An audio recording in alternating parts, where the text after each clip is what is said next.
اس کی نفی کی جا رہی ہے، یہ صرف اللہ کے پاس ہے۔ آگے کیا کہا انہوں نے؟ لیکن کسی بیوقوف کو اس سے یہ شبہ ہو سکتا تھا، اب جو کہتے ہیں نا نبی پاک صلی اللہ علیہ وسلم کو یا انبیاء کو غیب کا علم نہیں ہے، مفتی محمد شفیع دیوبندی اس کو کہہ رہے ہیں کہ وہ شخص بیوقوف ہے۔ کیا کہہ رہے ہیں؟ لیکن کسی بیوقوف کو اس سے یہ شائبہ ہو سکتا تھا کہ نبی کریم صلی اللہ علیہ وسلم کو کسی بھی غیب کی چیز کی خبر نہیں، تو پھر وہ رسول کیا ہوئے؟ وہ تو رسول ہی نہیں ہو سکتے اگر غیب کی خبر نہیں، کیونکہ رسول کے پاس تو اللہ تعالیٰ ہزاروں غیب کی خبریں بذریعہ وحی بھیجتے ہیں، اور جس کے پاس اللہ کی وحی نہ آئے وہ نبی و رسول نہیں کہلا سکتا۔ تو یہ باتیں چھوڑ دیں، ایک کتاب پڑھ کے ایک حدیث پڑھ کے نتیجہ نکالنا، ایسی باتیں نہیں۔ جن احادیث میں حضور نے فرمایا میں نہیں جانتا، اس میں مطلب یہ ہے کہ میں از خود نہیں جانتا غیب کا علم، ذاتی علم غیب نہیں جانتا۔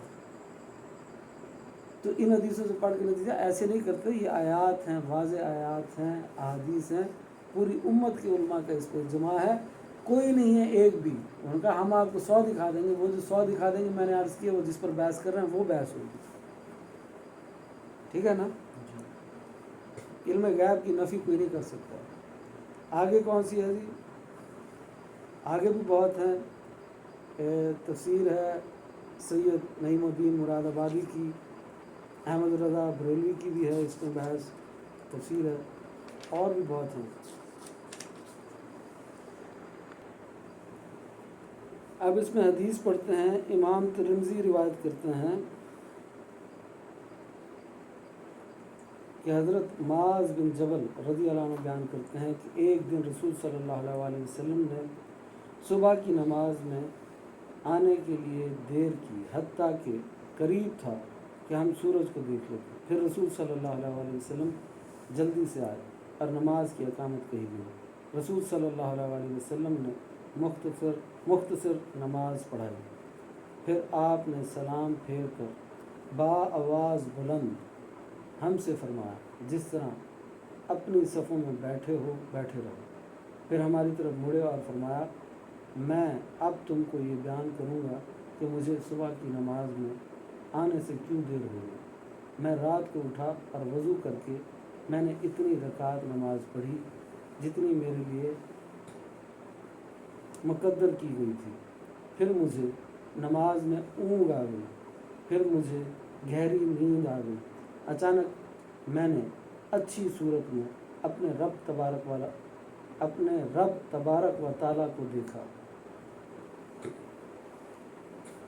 اب اس حدیث میں قلبی دیدار کا بھی ثبوت ہے کہ خواب میں، نیند میں اللہ پاک کا زندگی میں دیدار ہو سکتا ہے، جس کو چاہے اللہ کرائے، نبی پاک کو کرا رہا ہے، اب متقین میں سے جس کو چاہے کرائے۔ تو اس حدیث سے یہ بھی ثابت ہوتا ہے کہ قلبی دیدار یعنی جو نیند میں ہوتا ہے اللہ کا اس دنیا میں بھی دیدار ہو سکتا ہے۔ آگے میں پڑھتا ہوں کہ کیا فرمایا، اچانک میں نے اچھی صورت میں اپنے رب تبارک و تعالیٰ کو دیکھا۔ اس نے فرمایا اے محمد، میں نے کہا اے میرے رب میں حاضر ہوں۔ فرمایا ملائے اعلیٰ کس چیز میں بحث کر رہے ہیں، یعنی فرشتے کس چیز میں بحث کر رہے ہیں؟ میں نے کہا میں نہیں جانتا۔ آپ نے کہا میں نے دیکھا۔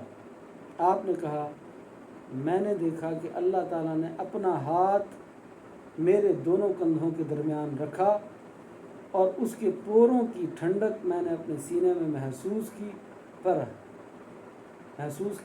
ہر چیز مجھ پر منکشف ہو گئی، ہر چیز کا راز مجھ پر کھل گیا جب اللہ پاک نے حاضر کیا اور میں نے اس کو جان لیا۔ یہ سنن ترمذی کی حدیث ہے، اور امام ترمذی کہتے ہیں یہ حدیث حسن صحیح ہے، اور میں نے امام بخاری سے اس حدیث کے متعلق پوچھا تو انہوں نے کہا یہ حدیث صحیح ہے، یعنی یہ ضعیف روایت نہیں ہے۔ اس میں نبی پاک صلی اللہ علیہ وسلم کے لیے یہ بھی ثابت کیا گیا ہے کہ ہر چیز کا علم آپ کو عطا کیا گیا، پہلے نہیں تھا۔ اللہ پاک نے کہا کیا بحث کر رہے ہیں یہ فرشتے؟ ان کا میں تو نہیں جانتا۔ پھر اللہ پاک نے ہاتھ رکھا اور اس سے نور نکلا، ٹھنڈک نکلی، اور پھر حضور کا سینہ روشن ہو گیا اور ہر چیز نظر آنا شروع ہو گئی۔ میں نے کہا میں نہیں جانتا۔ آپ نے کہا میں نے دیکھا کہ اللہ تعالیٰ نے اپنے ہاتھ میرے دونوں کندھوں کے درمیان رکھا اور اس کے پوروں کی ٹھنڈک میں نے اپنے سینے میں محسوس کی، پھر ہر چیز مجھ پر منکشف ہو گئی، میں نے اس کو جان لیا۔ یہ سنن ترمذی کی تھی۔ آگے یہ مزید بھی ہے اسی کو کہ اپنی مسند میں اس حدیث کو حضرت ابن عباس رضی اللہ عنہما سے روایت کیا ہے۔ یعنی واضح رہے کہ امام ترمذی نے اس حدیث کو حضرت معاذ بن جبل رضی اللہ عنہ سے روایت کیا ہے، اور امام احمد بن حنبل نے اپنی مسند میں اس حدیث کو حضرت ابن عباس رضی اللہ عنہما سے روایت کیا ہے، اور وہ یہ ہے کہ حضرت ابن عباس رضی اللہ عنہما روایت کرتے ہیں کہ نبی صلی اللہ علیہ وسلم نے فرمایا میں نے خواب میں اپنے رب کو حسین صورت میں دیکھا۔ میرے رب نے کہا اے محمد، میں نے کہا حاضر ہوں یا رب۔ فرمایا ملائے اعلیٰ کس چیز میں بحث کر رہے ہیں؟ میں نے کہا اے میرے رب میں نہیں جانتا۔ پھر اللہ تعالیٰ نے اپنا ہاتھ میرے دونوں کندھوں کے درمیان رکھا، جس کی ٹھنڈک میں نے اپنے سینے میں محسوس کی، پھر میں نے جان لیا جو کچھ مشرق میں ہے اور مغرب کے درمیان ہے۔ یعنی جو مشارق اور مغارب کے علوم تھے اللہ پاک نے وہ مجھے عطا فرما دیا، یعنی تمام مشرقوں کے، تمام مغربوں کے، یعنی تمام کائناتوں کا علم عطا ہو گیا۔ پھر امام احمد بن حنبل اپنی سند کے ساتھ روایت کرتے ہیں اس کو مسند احمد میں۔ وہ کیا کہتے ہیں کہ حضرت ابن عباس رضی اللہ عنہما بیان کرتے ہیں کہ نبی صلی اللہ علیہ وسلم نے فرمایا آج رات کو نیند میں میرا رب عز و جل حسین صورت میں میرے پاس آیا اور فرمایا۔ ان ساری احادیث میں ایک تو آپ کے لیے غیب یعنی مشارق اور مغارب اور زمینوں اور آسمانوں کا غیب تو ثابت ہو رہا ہے، ساتھ ساتھ میں اللہ کا دیدار بھی ثابت ہو رہا ہے کہ نیند میں قلبی دیدار ہو سکتا ہے۔ یعنی آج بھی اولیاء اللہ کو ہوتا ہے اور ہو سکتا ہے، جیسے امام ابو حنیفہ، امام شافعی، حنبل، مالک، ان سب کے لیے قلبی دیدار ثابت ہے، اور بھی بہت سے علماء ہیں۔ تو حضرت ابن عباس رضی اللہ عنہما بیان کرتے ہیں کہ نبی صلی اللہ علیہ وسلم نے فرمایا آج رات کو نیند میں میرا رب عز و جل حسین صورت میں میرے پاس آیا اور فرمایا اے محمد کیا تم جانتے ہو کہ ملائے اعلیٰ کس چیز میں بحث کر رہے ہیں؟ حضرت ابن عباس کہتے ہیں آپ نے فرمایا نہیں۔ نبی صلی اللہ علیہ وسلم نے فرمایا اللہ تعالیٰ نے اپنا ہاتھ میرے دونوں کندھوں کے درمیان رکھا، حتیٰ کہ میں نے اپنے سینے میں اس کی ٹھنڈک محسوس کی، اور میں نے ان تمام چیزوں کو جان لیا جو آسمانوں اور زمینوں میں ہیں۔ اب یہ مختلف کتابوں میں ایک ہی حدیث بیان کی جا رہی ہے، حدیث ایک ہی ہے، راوی مختلف ہیں۔ اور پھر امام احمد بن حنبل نے ایک اور سند سے بھی یہ حدیث روایت کی، اور اس میں الفاظ یہ ہیں۔ اچھا اس میں کیا تھے؟ اس میں تھا تمام مشارق اور مغارب کو جان لیا، اس میں تھا تمام آسمانوں اور زمینوں کی چیزوں کو جان لیا۔ تو آپ نے کہا ایک ہی روایت پڑھتے جا رہے ہیں، اس میں الفاظ تبدیل ہو رہے ہیں۔ اللہ تعالیٰ نے اپنے دونوں ہاتھوں کو میرے کندھوں کے درمیان رکھا، میں نے اس کی ٹھنڈک کو اپنے سینوں میں محسوس کیا، حتیٰ کہ میرے لیے تمام چیزیں منکشف ہو گئیں جو آسمانوں میں ہیں اور جو زمینوں میں ہیں، کچھ نہیں غائب رہا، پھر ہر غائب کھول دیا گیا۔ اب انہوں نے کہا جی ہر غائب کھول دیا گیا، پھر آپ نے ملا دیا نا کہ لامحدود ہے۔ لامحدود علم غیب صرف اللہ کے پاس ہے، یعنی یہ اتنا علم ہے۔ یہ تو آپ دیکھیں جو فرشتہ بنایا اللہ نے، قلم فرشتہ، وہ اتنا افضل فرشتہ ہے، قلم فرشتہ جو ہے، اس نے لکھا نا لوح محفوظ میں ساری تقدیر، تو ما کان سے ما یکون تک کا علم تو وہ فرشتہ بھی جانتا ہے، کیونکہ اللہ نے اس کو پہلے دن سے لے کر قیامت تک کے سارے واقعات اس کو بتائے ہیں اور اس نے لکھے ہیں، اور لوح محفوظ میں وہ لکھے ہوئے ہیں۔ لوح محفوظ بھی جانتی ہے، اگر آپ کہیں کوئی نہیں جانتا، ما کان سے ما یکون تک کا علم کوئی نہیں جانتا، وہ تو لوح محفوظ بھی جانتی ہے، اس میں بھی لکھے ہوئے ہیں۔ اللہ پاک قرآن میں فرماتا ہے کہ ہر چیز کا ذکر میں نے لوح محفوظ میں لکھ دیا ہے، ہر چھوٹی بڑی چیز کا ذکر لوح محفوظ میں لکھا ہوا ہے، چھوٹے سے چھوٹے ذرے سے لے کے بڑی سے بڑی قیامت تک کا ذکر لوح محفوظ میں لکھا ہوا ہے۔ اور وہ لکھا کس نے ہے؟ اللہ کے بتانے سے قلم فرشتے نے لکھا ہے۔ قلم فرشتہ بھی یہ علم رکھتا ہے ما کان سے ما یکون تک کا۔ آپ نبی پاک کی کیوں نفی کر رہے ہیں؟ نبی پاک کا درجہ تو اس سے بھی بڑا ہے۔ نبی پاک صلی اللہ علیہ وآلہ وسلم کے وسیلے سے تو وہ بنا ہے فرشتہ خود، نبی پاک صلی اللہ علیہ وآلہ وسلم کے نور سے تو وہ بنا ہے وہ فرشتہ خود، اور حضور کے نور سے تو وہ لوح محفوظ بنی ہے۔ لوح محفوظ بھی جانتی ہے، وہ فرشتہ بھی جانتا ہے۔ آپ کہہ رہے ہیں حضور نہیں جانتے، جس کی وجہ سے بنا ہے. پر یہ بات کہ یہ حضور کا علم ہمارے لیے لامحدود ہے، ہماری سمجھ سے بالاتر ہے، پر اللہ کے سامنے محدود ہے.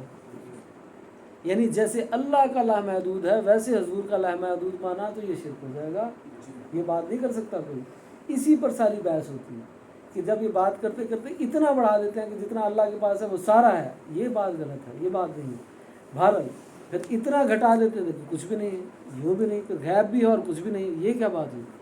اتنا تو، اس سے زیادہ تو فرشتوں کے پاس ہے. تو نبی پاک کے پاس جو غیب کا علم ہے وہ تمام مخلوقات میں، یعنی اللہ کے بعد جو سب سے زیادہ غیب کا علم ہے وہ نبی پاک کے پاس ہے. یعنی سب سے زیادہ علم اس قلم فرشتے کے پاس ہے جو قلم اول ہے.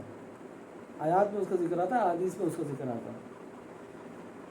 سب سے زیادہ علم اس کے پاس ہے، اور اس سے زیادہ علم نبی پاک کے پاس ہے، اور اس سے زیادہ علم اللہ کے پاس ہے. اور یہ ساری باتیں قرآن و حدیث سے ثابت ہیں، ضعیف حدیثوں کی بات نہیں ہو رہی. اور آیتیں تو میرے خیال میں ابھی تک کسی کے نزدیک ضعیف نہیں ہوئی. ٹھیک ہے نا؟ یہ آیتوں سے بھی ثابت ہے، حدیثوں سے بھی ثابت ہے. اس میں کوئی لڑائی جھگڑا بحث نہیں ہے. جس معاملات میں ہے وہ میں نے آپ سے عرض کر دیے ہیں. پھر صحیح مسلم میں ہے کہ حضرت ثوبان رضی اللہ عنہ بیان کرتے ہیں کہ رسول صلی اللہ علیہ وسلم نے بیان فرمایا، اللہ تعالیٰ نے تمام روئے زمین کو میرے لیے لپیٹ دیا اور میں نے اس کے تمام مشارق اور مغارب کو دیکھ لیا. یہ صحیح مسلم کی حدیث ہے.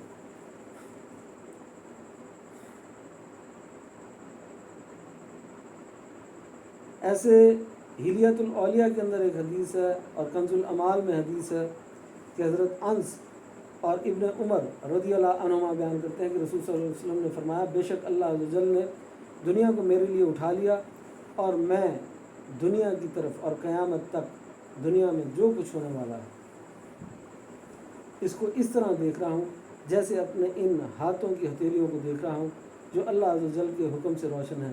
اس نے اپنے نبی کے لیے ان کو روشن کیا جس طرح پہلے نبیوں کے لیے روشن کیا تھا.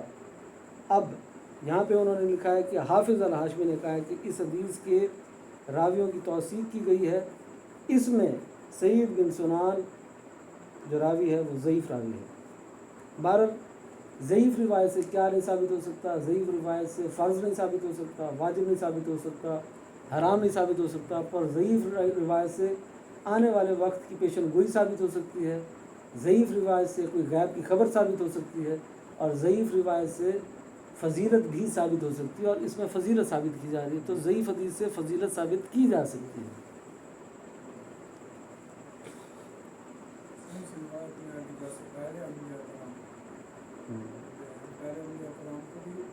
سب کو علم دیا گیا نا، ہر نبی اور ہر رسول کو علم غیب یعنی عطائی علم غیب دیا گیا.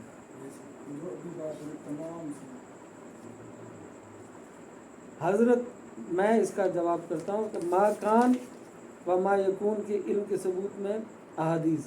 حضرت حذیفہ رضی اللہ عنہ بیان کرتے ہیں کہ رسول صلی اللہ علیہ وآلہ وسلم ہم میں تشریف فرما ہوئے اور قیامت تک جو امور پیش ہونے والے تھے آپ نے ان میں سے کسی کو نہیں چھوڑا اور سب امور بیان کر دیے. جس نے ان کو یاد رکھا اس نے یاد رکھا، اور جس نے ان کو بھلا دیا اس نے بھلا دیا. اور میرے ان اصحاب کو ان کا علم ہے. ان میں سے کئی ایسی چیزیں واقعہ ہوئیں جن کو میں بھول چکا تھا، جب میں نے ان کو دیکھا تو وہ یاد آ گئی. جیسے کوئی شخص غائب ہو جائے تو اس کا چہرہ دیکھ کر اس کو یاد آ جاتا ہے کہ اس نے اس کو دیکھا تھا. یہ صحیح بخاری کی حدیث ہے، صحیح مسلم میں بھی ہے. حضور نے ایسے واقعات بیان کیے ان کو کچھ کو یاد رہی، کچھ کو بھول گئی. بہر جیسے وہ واقعہ ہوتا تھا ہمیں یاد آ جاتا تھا کہ یہ بات حضور نے ہمیں بتائی تھی. یہ سب کیا ہیں؟ غیب کی خبریں ہیں. یہ صحیح بخاری صحیح مسلم کی حدیث تھی. ایسے ایک دو حدیثیں بس اور پڑھ کے آج کی بات کو مکمل کرتے ہیں. ویسے مکمل نہیں ہو رہی، اس میں تو ابھی بھی بہت ساری چیزیں لکھی ہوئی ہیں. بس مختصر طور پر اس کو عرض کر رہے ہیں کہ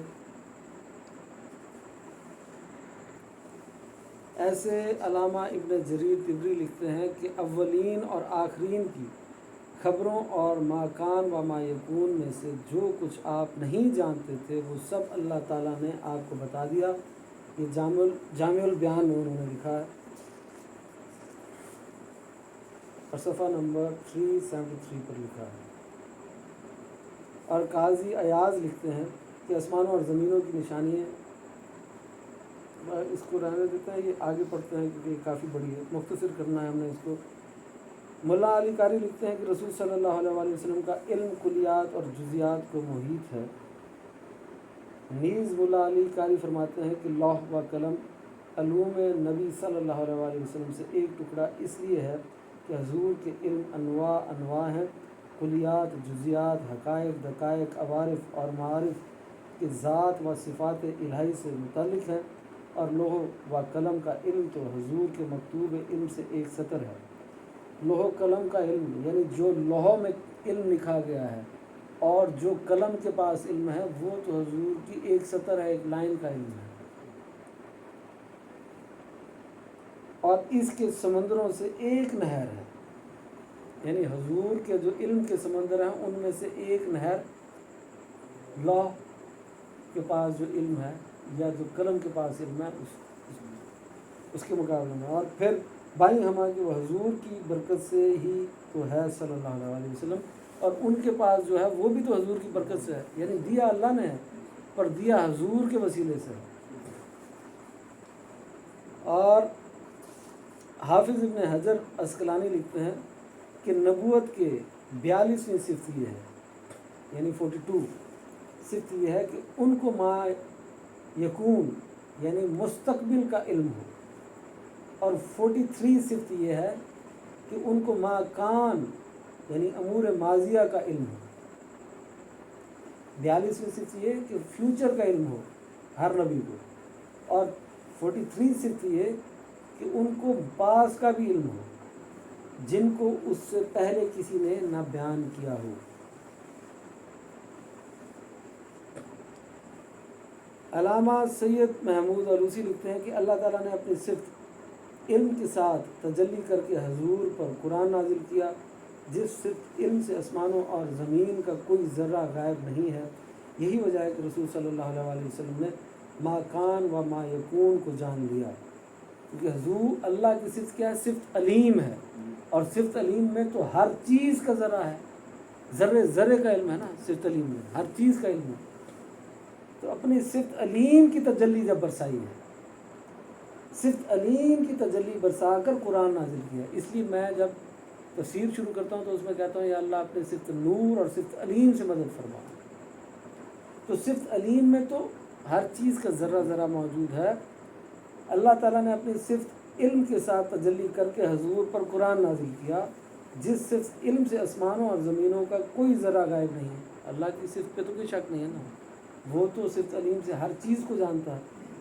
اس وجہ سے نبی پاک صلی اللہ علیہ وسلم کو بھی ما کان اور ما یکون کا علم عطا ہو گیا اللہ کی وجہ سے۔